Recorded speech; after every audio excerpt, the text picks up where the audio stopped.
Republican candidate for governor Tom Tiffany on the road today, launching his new Protecting Wisconsin's Farmland campaign tour. He started that tour at Shiloh Dairy Farm in Brillion this morning. Taylor Zebel joins us live from the newsroom with a Your Voice, Your Vote update. Taylor.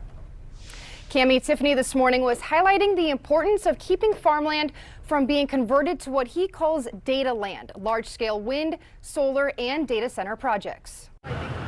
On the grounds of Shiloh Dairy in Brillion, a group of about 20 people joined Tiffany during the first stop of his tour.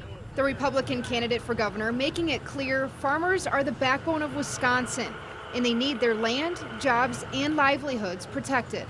As governor, I will not allow any foreign adversary, like Communist China, to be able to buy 1 acre of farmland here in Wisconsin. When it comes to data centers in rural communities, Tiffany says he is all for locals voicing their opinions. And we need to make sure that local people have a say on whether these are being built in their communities. They should have a say if wind, solar, and data centers are ending up in their backyards.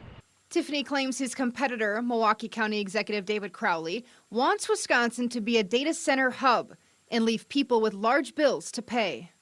I think that's crazy that we would sell off our farmland and then you get stuck with the bill.